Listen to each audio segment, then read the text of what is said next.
El gobierno supone que la ética se construye a base de consultas populares y entonces propone una para que se prohíba a dignatarios y funcionarios públicos tener bienes o capitales en paraísos fiscales. Paola Pavón, secretaria de Gestión Política, nos acompaña desde los estudios de la capital. Buenos días.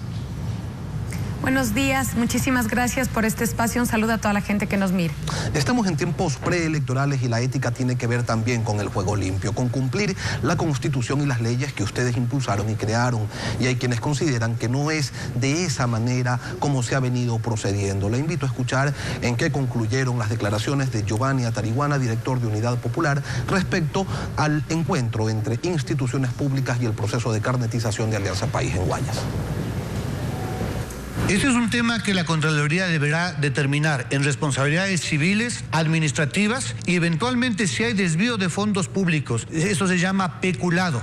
Cuando se distraen recursos del Estado para fines que son distintos a la de una institución, como por ejemplo el tema de la seguridad social o el tema de las comunicaciones, para promover, en este caso, ilegalmente, ilegítimamente y antiéticamente al partido del presidente, obviamente estamos frente a delitos penales. ¿Qué pasa cuando observamos al Estado convertirse en candidato y procesos partidistas se desarrollan con el acompañamiento de instituciones estatales, como ocurrió con la carnetización de Movimiento País en Guayas? ¿La ética comienza y termina con la consulta popular? Mire, la consulta popular fortalece la democracia, Lenny. Durante estos 9 años de gobierno hemos caminado de mano de la gente, hemos ganado las elecciones en forma democrática, hemos levantado consultas populares en temas de interés nacional y hoy, de acuerdo a lo que establece el artículo 104 de la Constitución, estamos planteando a la Corte Constitucional, que debo decir además que la Corte ha admitido ya el pedido del Gobierno Nacional respecto a esta consulta. Hemos solicitado al pueblo ecuatoriano pueda pronunciarse respecto de un tema puntual, que además no solamente se lo está discutiendo en el Ecuador, sino en América Latina, que tiene que ver con el atentado a la democracia, cuando los dineros que pueden generar empleo, trabajo en el país, pueden generar desarrollo, están en paraísos fiscales. El caso que usted me pone es un caso que sin duda la autoridad electoral tendrá que pronunciarse. Lo único que lo digo de manera categórica es que ojalá con la misma vara que se mida Alianza País se pueda medir a las otras organizaciones políticas. Hoy vi, el día de ayer vi algunas vallas publicitarias ya en tiempos de campaña, no solamente de Creo, sino del Partido Social Cristiano, por ejemplo, en la provincia del Carchi. Por lo tanto, esperamos que también la autoridad electoral pueda pronunciarse sobre esos temas. Ahora, ¿es ético plantear una consulta popular y tener al mismo tiempo funcionarios en el régimen con empresas en paraísos fiscales? César Monge, precisamente del movimiento Creo, hacía un recuento de los que ya se fueron y de los que todavía están. Escuchémoslo. Yo me he permitido traer aquí todos los documentos, y son extensos, de la investigación de los Panama Papers. Y aquí, en esta lista de miles de personas, no hay una sola hoja en la cual conste el nombre de Guillermo Lasso. Dije que la gallada correísta estaba en estos Panama Papers, en esta investigación. Y aquí están, solamente para mencionar algunos. El señor Wilson Galo Enríquez, embajador de Correa en Panamá. Alex Bravo, ex gerente general de Petroecuador, que de paso armó compañías de cascarón con las iniciales del ministro de Hidrocarburos, el señor Carlos Pareja Llanuselli. El tío Galo Chiriboga, el tío del señor Correa, aquí en los Panama Papers. El primo Pedro Delgado, también en los Panama Papers, el señor que sigue de vacaciones en Estados Unidos. El señor Pedro Merizalde, actual gerente de Petroecuador, también en los Panama Papers. Este es el doble discurso del correísmo. ¿Qué pasó en esos casos con la ética? Mire, Lenin, nada más falso. Primero, el señor Monge lo que no dice es que precisamente varias de las empresas de los consorcios del señor Lasso están a nombre de sus hijos, a nombre de varios militantes de su organización política.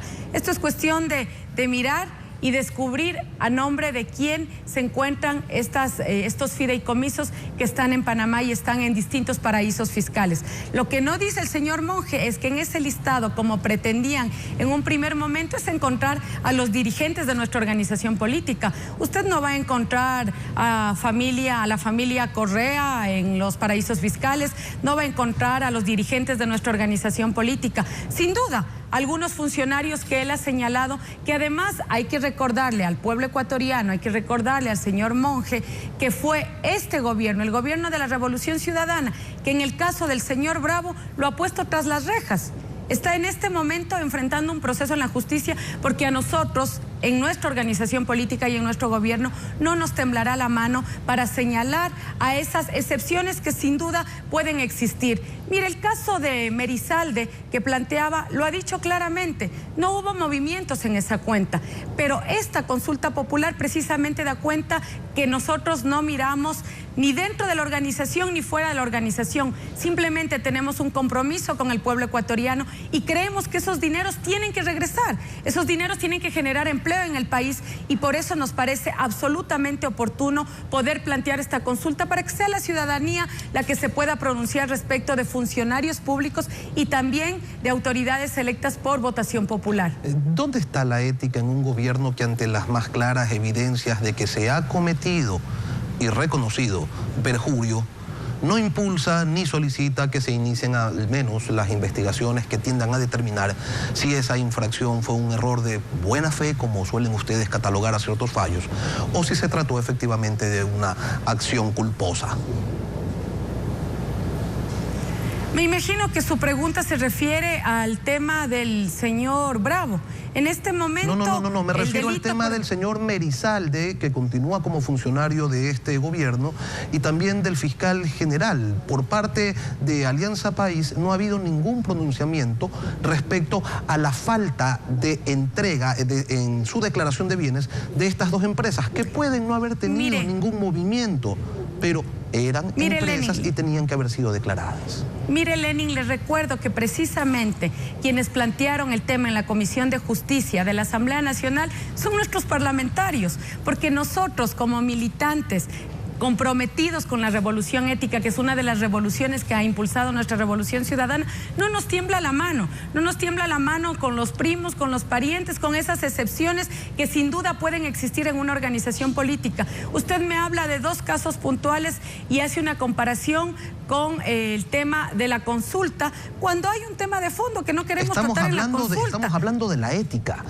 Aquí estamos hablando del gran paraguas de la ética, un pacto ético es el que ha llamado al presidente. La consulta es un mecanismo, pero estamos hablando de ética. Por supuesto, pero ¿sobre qué, Lenin? ¿Sobre qué? Sobre más de 30.000 millones que están fuera del país.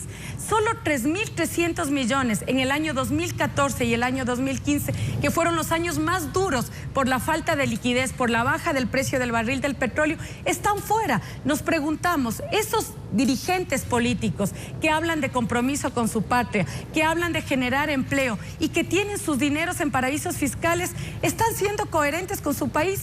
¿Qué buscan los ecuatorianos y ecuatorianas en los políticos? Gente comprometida con su pueblo, gente que haya hecho de su accionar político un accionar transparente. Ahí están las escuelas del milenio, ahí están las vías, ahí están los colegios, están las centrales hidroeléctricas, está precisamente el dinero y el recurso que ha sido manejado de manera eficiente, el recurso de los ecuatorianos y ecuatorianas que sí están comprometidos con la patria. Usted me plantea dos casos que aparentemente estarían reñidos con la ética. Yo le puedo hablar de cientos de casos de políticos ecuatorianos, como por ejemplo el feriado bancario que perjudicó a millones de ecuatorianos, que obligó a expulsar 2 millones de ecuatorianos. Yo ahí también me pregunto dónde está la ética. Me pregunto también dónde está la ética cuando los medios de comunicación tenían ese maridazgo vergonzoso con los medios de comunicación que no permitió denunciar ese feriado bancario.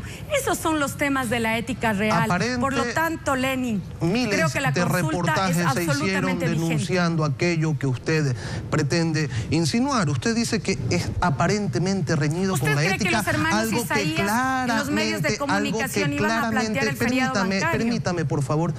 Usted dice que es aparentemente reñido con la ética, algo que el Código Integral Penal señala como un delito. Es perjurio no declarar los bienes. Dos funcionarios del Estado, el señor fiscal y el señor gerente de Petroecuador, no lo hicieron y ustedes mantienen el más absoluto silencio. Y usted pretende decir que como hay personas que han sacado dinero a paraísos fiscales, esto de acá no importa. Lenin, primera aclaración, el señor fiscal no es funcionario de este gobierno. Del hay Estado, que aclarar dije, y hay que entender. doña Paola, dije del Estado, no del gobierno. Por eso, Lenin, precisamente le estoy diciendo que los funcionarios del gobierno, y en el caso de Pedro Merizalde, que además ha hecho público su cierre de la cuenta, tendrá que ser la Administración de Justicia y la Asamblea Nacional en su informe quien pueda pronunciarse. Nosotros no protegemos ni buscamos ocultar nada, lo hacemos de manera frontal.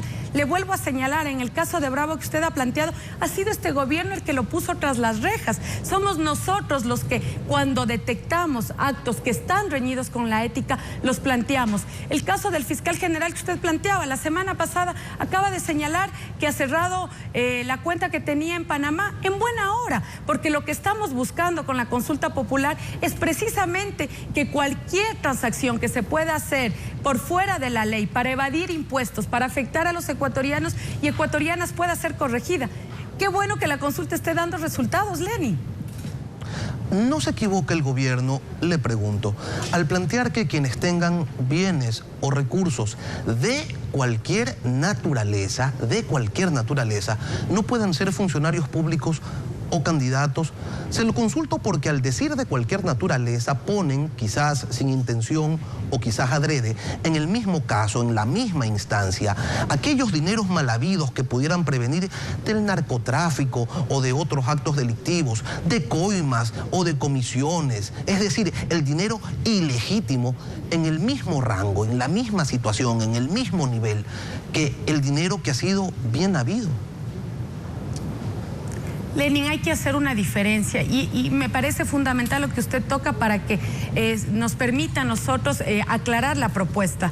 Mire, Lenin, hay que señalar que ese discurso de que con mi dinero bien habido, con mi dinero ganado aparentemente de mi esfuerzo, de mi familia, de mi trabajo, lo puedo colocar en cualquier sitio, no es tan real, Lenin. Primero señalar que esos capitales que han generado crecimiento, han generado por condiciones externas también a los dueños de esos capitales. Primero de los trabajadores. Parecería que esos capitales se les siembra, se les riega y florecen. No, Lenin, esos capitales florecen por el trabajo de miles de ecuatorianos trabajadores. Entonces, por lo tanto, cuando esos dineros, Lenin, le pido que me deje cerrar la idea. Claro que sí. Cuando esos dineros no tributan en el país, salen fuera del país, usted está afectando, por ejemplo, las utilidades de esos trabajadores de una empresa privada. O cuando esos dineros que son bien habidos porque han sido generados por el trabajo lícito no tributan impuestos y están en paraísos fiscales, no permiten que haya una norma básica de redistribución de la riqueza, que es a través del tema tributario. Si esos dineros no hubieran tributado, el Servicio de Rentas Internas y el gobierno no podría darnos la cifra, no podría saber que son miles de millones los que han salido. ¿Por qué? Porque si ustedes hubieran determinado que miles de millones de dólares han salido sin tributar, entonces la autoridad tributaria debió haber iniciado los procesos judiciales en contra de aquellos evasores. Ahora, ¿cuáles son las razones, Lenin, por las que alguien disculpe puede que le interrumpa, tener... Lenin. Sí, dígame. Ahí le aclaro algo. Usted es un periodista que por lo general es ajuicioso e investiga. ¿Quién permite la norma para conocer la evasión de estos recursos? La última aprobación sobre materia tributaria que hace la Asamblea Nacional. Esto precisamente era de uso reservado. Con la nueva reforma que hace la Asamblea Nacional, hace aproximadamente 2 meses, no recuerdo la fecha exacta, habría que verificar, abrimos este candado para poder conocer. Antes el Servicio de Rentas Internas no lo podía hacer. Por eso es que hoy sabemos datos exactos y hoy podemos decir 30.000 millones están fuera del país y esos 30.000 millones tienen que regresar a generar empleo. Pero no pueden decir que han sido 30.000 millones de dinero mal habido. Ahora, ¿por qué razón puede alguien tener dinero afuera? Según el gobierno, tiene la plata fuera quien no ama a su país.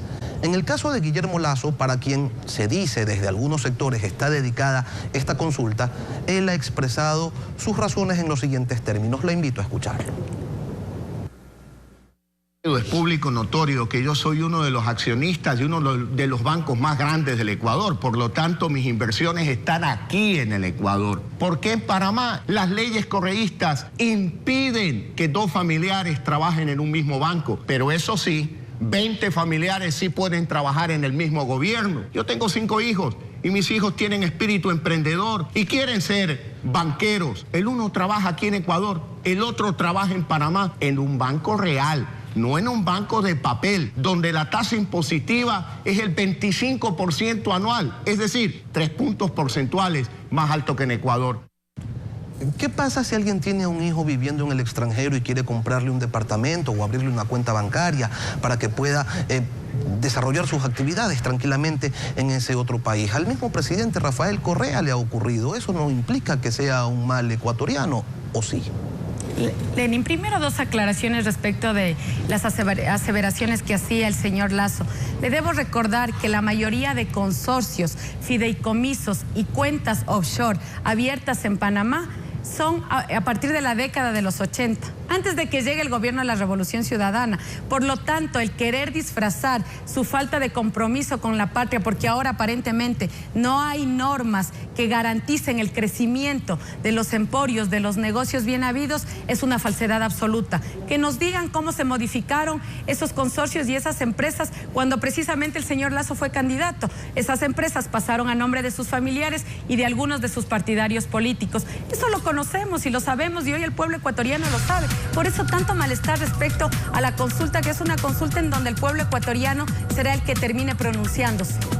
Paola Pavón, secretaria de Gestión Política, gracias por acompañarnos esta mañana. Muchas gracias.